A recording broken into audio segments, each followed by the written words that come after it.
Good morning, guys. Welcome back to the channel. It's Adrienne. Hope you guys are doing good today. It is Sunday, January the 2nd. It is just after, it's like 9:10 almost. And I'm here at work. I'm actually the first one here. The lot is super empty. I'm extra early today. I'm just sitting here. I like to sit here and get my mind right. I wish, honestly, that we were able to know ahead of time what van we're getting, or at least to when we get our van assignment to have some time to crank it up and do everything that we're supposed to be doing. Every single process of being an Amazon DSP delivery driver, I feel like is always rushed. We're supposed to get here at 10 o'clock. That's when our little morning meeting is supposed to start. Of course, it never ever starts on time. It's usually 10 or sometimes even later than that before they actually start talking. I don't know if they're waiting for other people to get here or what, but yeah, and then they say the same thing over and over again. So it's usually hey, it's raining. I know they're gonna talk about the rain today, but it's an everyday thing. We know this already, to drive carefully, to try not to get stuck in anybody's yard, blah blah blah, don't go down paths. We know this, but they repeat it every single day. And then after that, they'll call your name out, and then you go up to the little table under the tent over here, and they give you, it has a card with a number on it. I still haven't figured out really what that number is. And then we get our little baggie with the phones and the charger in there and the cords. And then we go to our van, we find our van, crank it up, turn it on.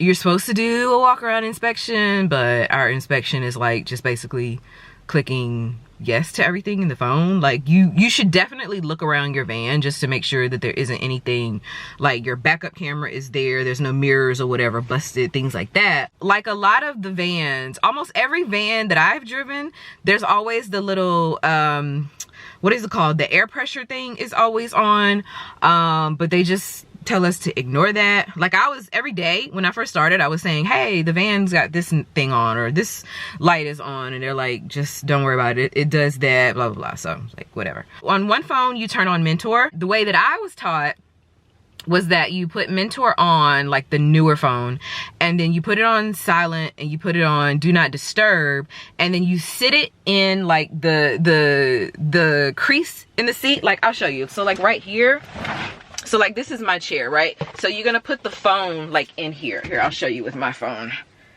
just in case you're wondering. So you take your phone and you basically stick it in the crease of the seat. Well, this one doesn't have a crease, but you get what I'm saying. You stick the phone in there, and the reason for that is so that your phone doesn't move. It's supposedly it boosts your score. Whenever you touch the phone or pick up the phone, it counts as a distraction or something. The phone thinks that, the Mentor app thinks that you're being distracted, you're picking up your phone while you're driving or whatever. So yeah, that's how I was taught. So that's what I do pretty much every day. I go ahead, log into Mentor, turn it on, put it on do not disturb, stick it in the crease of the phone, of the chair, and then my other phone I put usually on the what do you call this thing, the phone holder thing that's attached to the window, and that's where I run Amazon Flex on. So now that I know, I only allow Mentor to run for 5 hours, and then I stop somewhere, or whatever stop I'm at, then I'll go ahead and turn Mentor off. And typically around that time, around the 5 hour mark, my main phone is getting low on battery anyway. So what I'll do also is I'll switch phones. So I'll log out of Mentor on that phone, and then I'll log into the Amazon Flex app, and then I'll just shut the old phone off, or either put it, if I think about it, I'll put it on the charger so it can charge by the time I drive and get back to the station. So yeah, that's pretty much what I do. But once you log into Amazon Flex, it'll tell you how many stops you have, how many packages you have, and then we'll all fall out and drive over there. So I'll show you, since there's nobody here. So we'll all, each of these vans, you'll see the ones on the end, and they'll just leave out, follow each other behind one by one. And sometimes there's a lapse if somebody is not ready or whatever, but you just keep going, and we'll drive to the station. And most of the time, especially now, here lately, I've noticed that when we get to the station, there's always a group that's ahead of us that's still there, still loading up and stuff. So we typically have to wait 5 or 10 minutes, and then we go in and park and once they tell us, you know, all vans off, everybody out, then we can turn our vans off and open up our doors and then go inside the warehouse and get our carts. I've only had like 2 carts at a time, so there's usually like 9 totes on one cart, and then my overflow cart, maybe there's sometimes like 2 or 3 totes on that cart, but for the most part it's usually like 9. Like these last 2 days that I've worked, I've had 9 totes, and then like maybe 15 or 17 overflow boxes. Day before yesterday, New Year's Eve, I had like a ton of dog food. I finally got one of those routes. Like I kept hearing people talk about it, like, man, these dog food boxes, and God, they are heavy. They are really heavy. I haven't had any apartments yet either.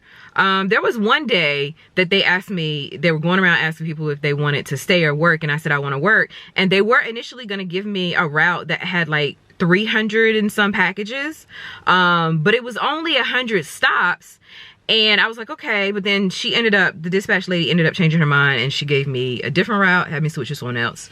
But from what I've heard, like the apartments are tough, obviously going up the stairs, you know, carrying these packages up the stairs, but you have less stops. So it's like, if you have 300 packages, but you have 100 stops, think about it. Like you're giving out like 2 or 3 or more packages per route. I think the guy who ended up taking that route, he was like, yeah, he was like, you didn't want that route because it was really tough going up. And he's like a much bigger guy, taller and like heftier, you know, solid than me.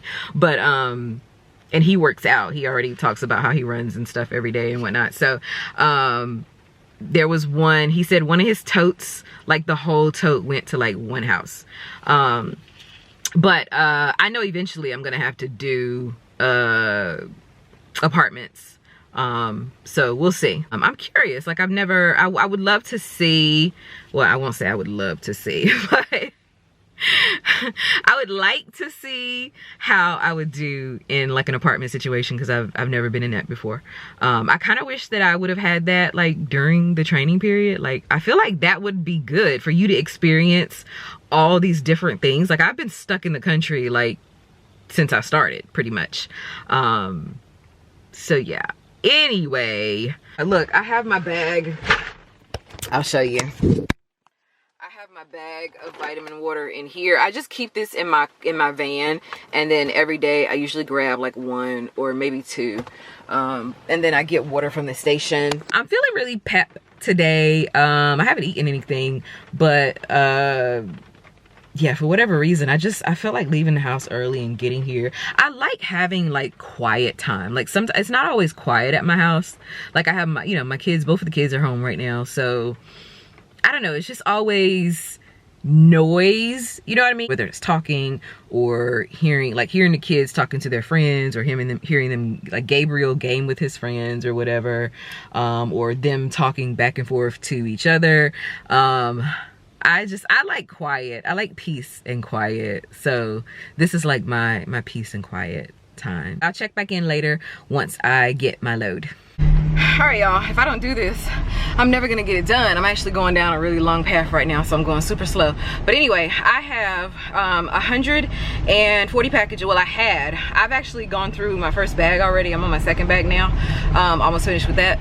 But and it is 12:41, so I have 140 packages and 111 stops. It's not too bad.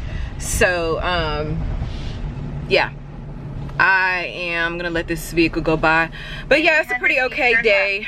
I actually kind of played myself because I wanted some food, and I was like, yeah, I'm gonna wait and stop. I passed by like a Bojangles, like I'm super hungry.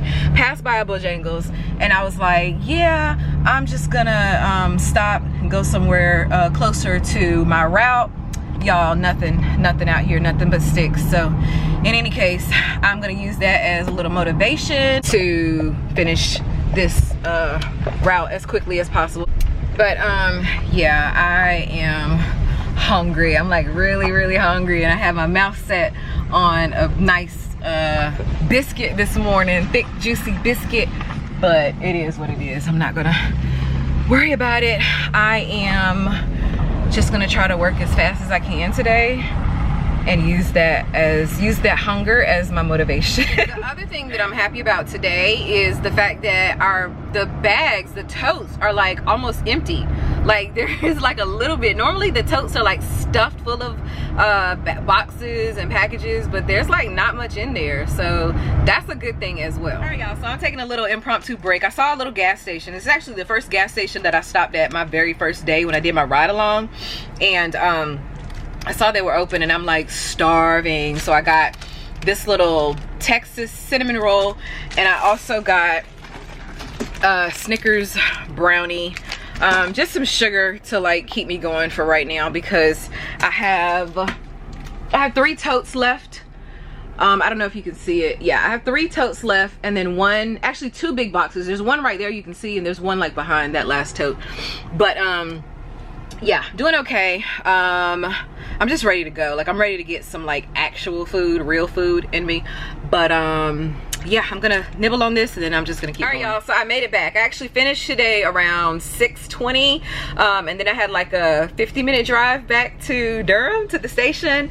Then of course I had to get gas and all that good stuff. But I am exhausted. I'm actually looking forward to my 4 days that I have off right now. I don't really have anything else. Like I said earlier, today was pretty like normal in terms of like what I've been used to so far. So it wasn't like anything different than what I've been doing the last couple of weeks, I guess. I will see you guys tomorrow. Hope you have a good night. Peace out, and I'll talk to you guys later. Bye.